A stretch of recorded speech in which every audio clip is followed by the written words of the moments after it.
License and registration, now. Of course, officer. May I ask why I was pulled over? Swerving all over the road. Looks suspicious. That's surprising. I've been driving straight for the last 5 miles. This your car? Yes, it is. In the dim glow of dashboard lights on a quiet suburban road, Jamal Harris, a successful black entrepreneur, tightens his grip on the wheel of his pristine Mercedes as red and blue lights explode behind him. His heart races, not from guilt, but from experience. What begins as a routine stop quickly unravels into something darker, filled with suspicious questions and fabricated claims. Jamal has no idea that a silent dashcam is recording every lie, every contradiction, evidence that will soon shake the system. This moment won't just change his life, it will inspire millions. Before we dive in, subscribe, and stay with us for this powerful story of justice. Jamal Harris was exhausted but satisfied as he drove through the quiet suburban streets, the soft hum of his Mercedes matching the steady rhythm of his thoughts.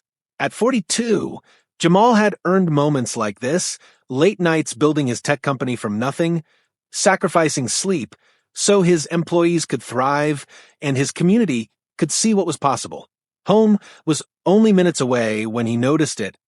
Headlights lingering too close in his rearview mirror. A police cruiser. Jamal's jaw tightened. He adjusted his speed, signaled carefully, and stayed centered in his lane. Still, the cruiser remained glued to him. Then, without warning, red and blue lights burst to life, slicing through the darkness. Jamal exhaled slowly and pulled over, his movements deliberate and calm. He had learned long ago that composure could mean the difference between safety and escalation. Before Jamal could even fully roll down his window, the officer's voice crackled through the loudspeaker.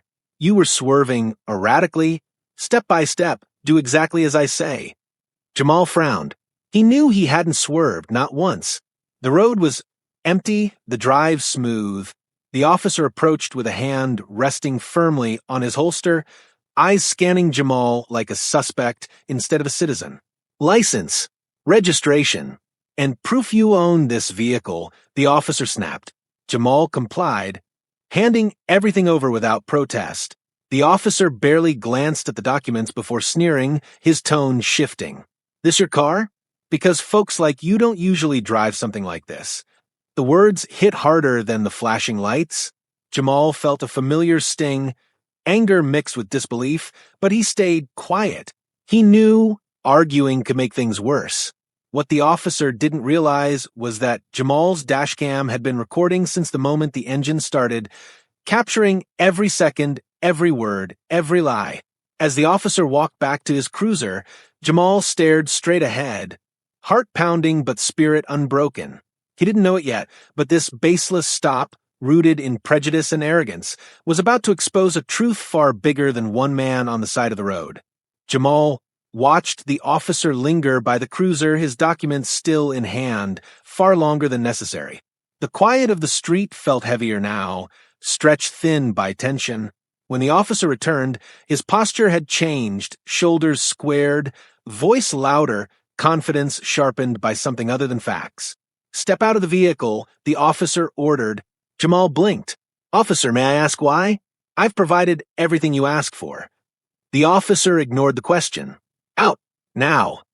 Jamal moved slowly, carefully, placing his hands where they could be seen. The night air was cool against his skin as he stepped onto the pavement. Without warning, the officer grabbed Jamal's arms and spun him around, pressing him against the car with unnecessary force. Jamal winced but said nothing, his heart hammering as the officer patted him down aggressively, hands lingering longer than required. "What's this about?" Jamal asked calmly, forcing steadiness into his voice. "Am I being detained?" The officer leaned in, sniffing exaggeratedly. "I smell marijuana." Jamal's eyes widened. "That's impossible. I don't smoke. There's nothing like that in my car." "Don't tell me what I smell," the officer snapped. "And I saw you making suspicious movements when I pulled you over." Jamal knew the claim was false. His hands had been on the wheel the entire time. The dash cam, still blinking silently on the windshield, knew it too. "Officer," Jamal said evenly, "what suspicious movements?" I followed every instruction. The officer's jaw tightened. He hadn't expected questions, certainly not calm ones. Instead of answering, he stepped back and pressed his radio. Dispatch, I've got a non-compliant subject. Possible narcotics. Requesting backup. Jamal's stomach dropped. Non-compliant, he repeated. I haven't resisted anything. But the narrative was already forming, spoken confidently into the night, designed to justify what was coming next. The officer turned back to Jamal with a cold expression. I'm searching the vehicle. I do not consent to any searches, Jamal replied, his voice firm but respectful. That's not up to you, the officer said. You're being detained. Moments later, another cruiser arrived, lights flashing, bathing the street in red and blue once more. A second officer stepped out, eyes scanning the scene, already influenced by the radio call he'd heard. Jamal stood between them, hands visible, posture calm, while the first officer quickly filled the silence with accusations. He was swerving, acting nervous, reaching around the cabin, the officer said, strong odor of marijuana coming from the car. None of it was true. The second officer nodded slowly, accepting the story without question. Together, they began searching Jamal's Mercedes, opening compartments, rummaging through bags, even checking the trunk. Jamal watched in disbelief as his personal space was violated piece by piece, his success treated like a crime. Minutes stretched into nearly half an hour. Cars passed slowly, drivers stealing glances, wondering what Jamal had done wrong. That familiar weight of humiliation settled in his chest, not because he had anything to hide, but because he knew how easily perception could be twisted. Finally, the officers found nothing. No drugs, no weapons, no evidence of any crime at all. The first officer's face hardened. For a brief moment, uncertainty flickered across his expression, but it was quickly replaced by irritation. He handed Jamal back his documents without apology. Be more careful next time, he muttered. You're free to go. Jamal stood still. Officer, he said quietly, you said I was swerving. There's no damage, no ticket, no warning. I'd like your badge number. The officer froze. Backup shifted uncomfortably. The street seemed to hold its breath. Get in your car, the officer snapped. Before you make things worse for yourself. Jamal met his eyes, calm but unafraid. I will be filing a complaint. For a second, it felt like the officer might explode. Instead, he turned away, already retreating into his cruiser, confident the system would protect him as it always had. Jamal drove home in silence, hands trembling now that the adrenaline had nowhere to go. But beneath the fear, something else was growing, resolve. When he pulled into his driveway, he didn't go inside right away. He sat in the dark, replaying the stop in his mind. Then he remembered the dashcam. He reviewed the footage right there, watching the lies unravel in real time, the false claim of swerving, the invented smell, the radio call twisting compliance into resistance. Every second was crystal clear.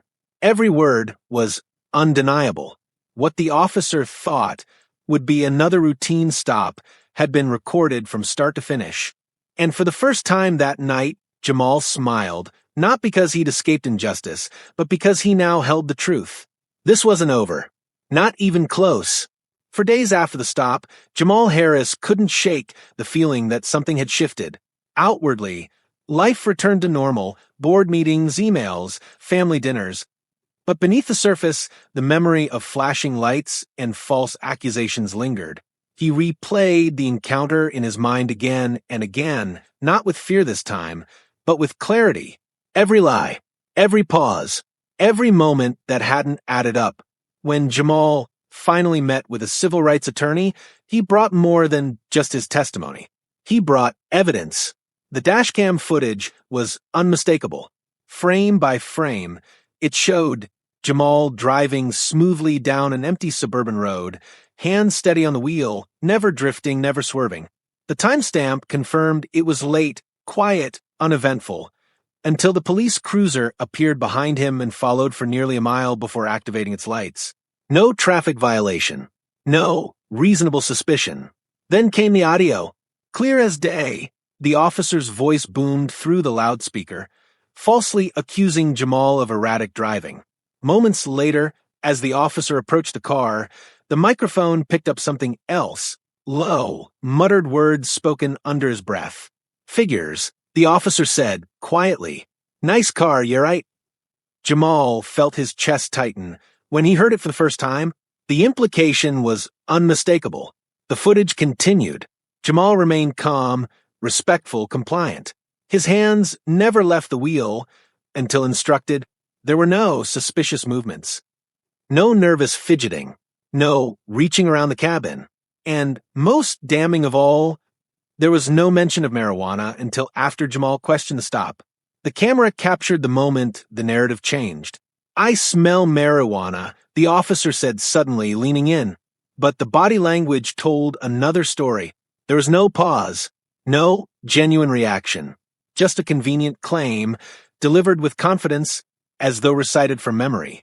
The subsequent search yielded exactly what Jamal knew it would, nothing. The radio transmission sealed it. Non-compliant subject, the officer said into his mic, while the video clearly showed Jamal standing still, hands visible, following every command. When Jamal's attorney submitted the footage with the formal complaint, it didn't stay quiet for long. Within weeks, an internal review was launched. But it wasn't the department that broke the story, it was the public. Someone leaked the footage. By the next morning, it was everywhere.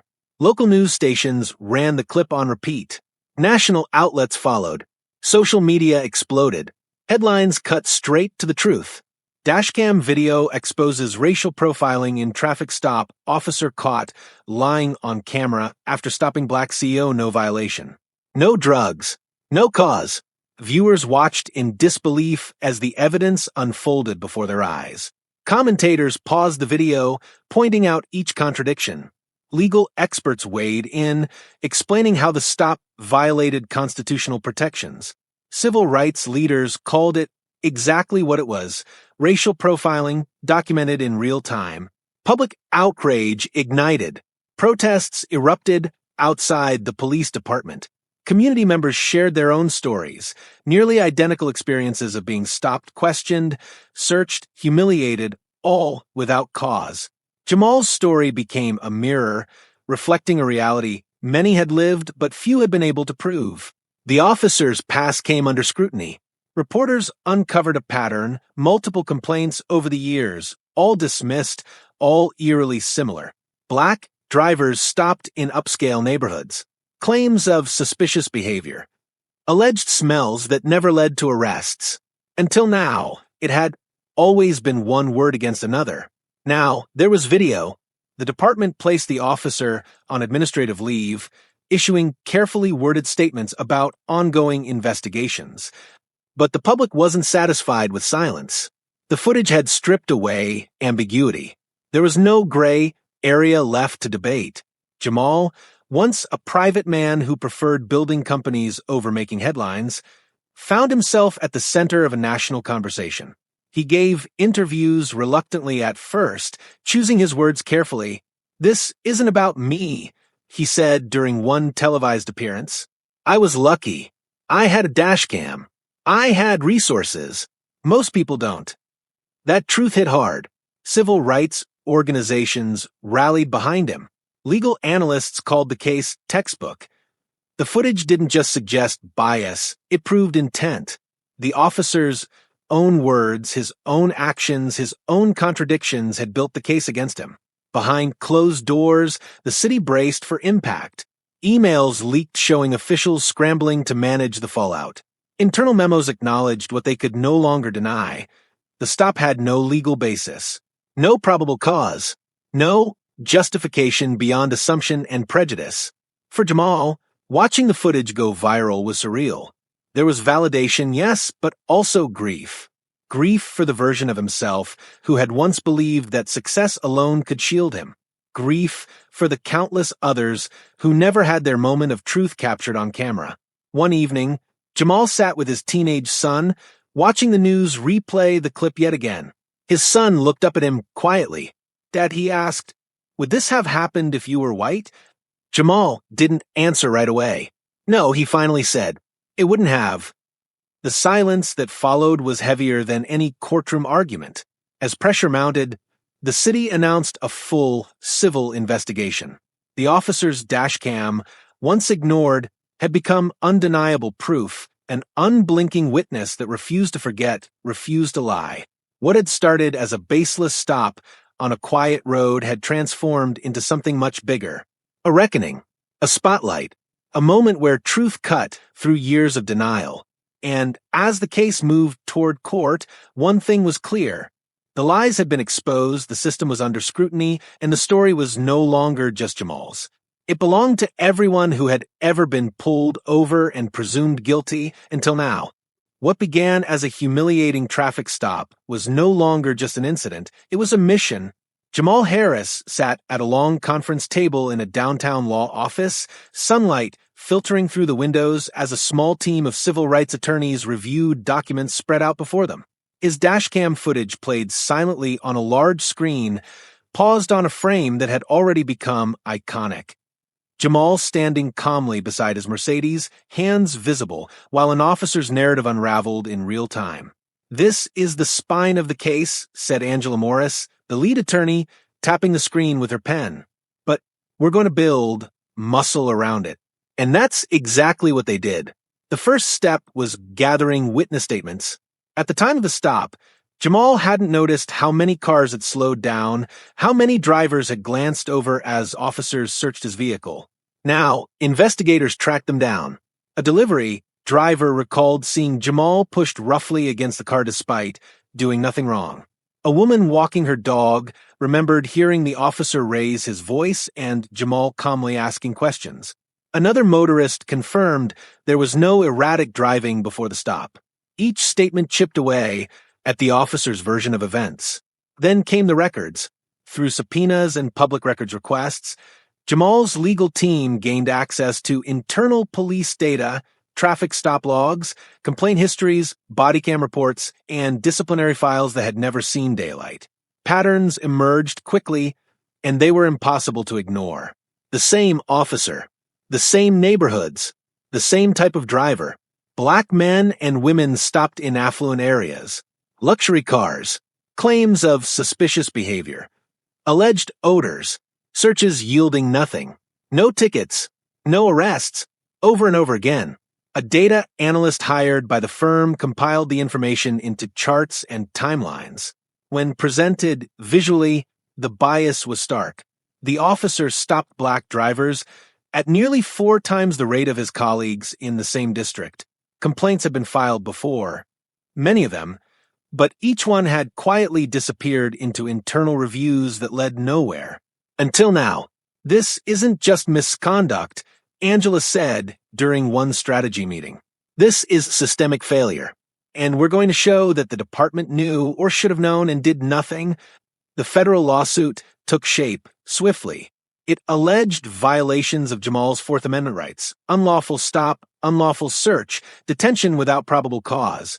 It also cited the Equal Protection Clause, arguing that the stop was motivated solely by race. The dashcam footage anchored every claim, but the surrounding evidence transformed the case from one man's experience into a damning indictment of a pattern. As the legal process intensified, so did the personal toll. Jamal's wife, Renee, had watched the footage once and couldn't bring herself to watch it again.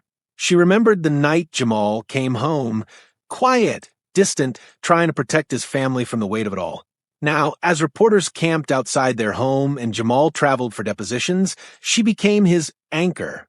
"You didn't choose this," she told him one evening, holding his hand, "but you're choosing what it becomes." Their children felt it too. Jamal's teenage son wrestled with anger, asking hard questions about fairness and safety. His daughter worried every time Jamal left the house alone. Family dinners turned into conversations about justice, courage, and responsibility. Conversations Jamal had hoped could wait a few more years. Instead of retreating, they leaned in together. Renee attended meetings with advocacy groups. Jamal spoke at community forums, not as a polished CEO, but as a father and husband who refused to stay silent. What once felt like personal humiliation began to transform into something else entirely, a collective demand for accountability. Depositions were grueling. The officer sat across from Jamal's attorneys, sworn in, his confidence noticeably shaken. Under oath, his explanations crumbled. He couldn't articulate what suspicious movements meant.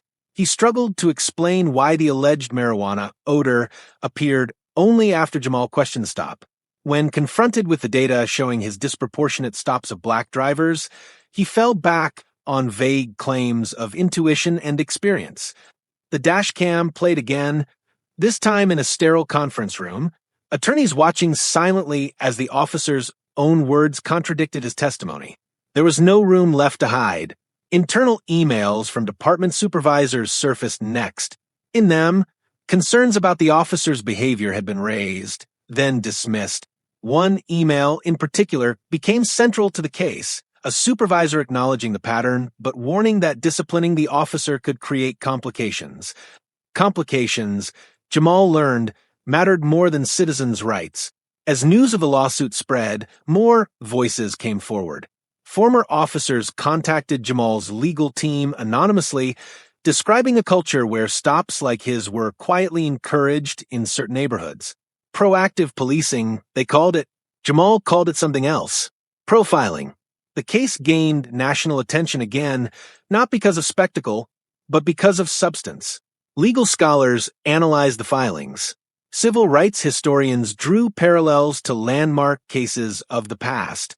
The narrative shifted from outrage to expectation. People weren't asking if the city would be held accountable anymore. They were asking how much. Through it all, Jamal stayed grounded. Late at night, after emails and interviews and strategy calls, he returned to the same thought. This could have ended differently. One wrong tone, one sudden movement, one officer feeling emboldened. That truth fueled him. This isn't revenge, Jamal told his attorneys during a quiet moment. It's correction. It's making sure the next person doesn't have to prove their humanity with a camera. When the city attempted to settle early, quietly, without admission of wrongdoing, Jamal refused. No, he said simply, not without change. By the time the case moved fully into federal court, it was no longer just Jamal versus an officer. It was Jamal, his family, his community, and a mountain of evidence against a system that had counted on silence. The dashcam remained the star witness, but it was no longer alone. It was backed by data, testimony, history, and a family that had turned pain into purpose. And as the courtroom doors prepared to open, one thing was certain. This case would not disappear. It was built to stand. The courtroom was packed long before the judge took the bench. Journalists filled the back rows, legal observers lined the walls, and community members sat shoulder to shoulder, waiting for a moment many believed they would never see. Jamal Harris sat at the plaintiff's table with his family beside him, hands folded, expression steady. The weight of months of scrutiny, sacrifice, and resolve rested quietly on his shoulders.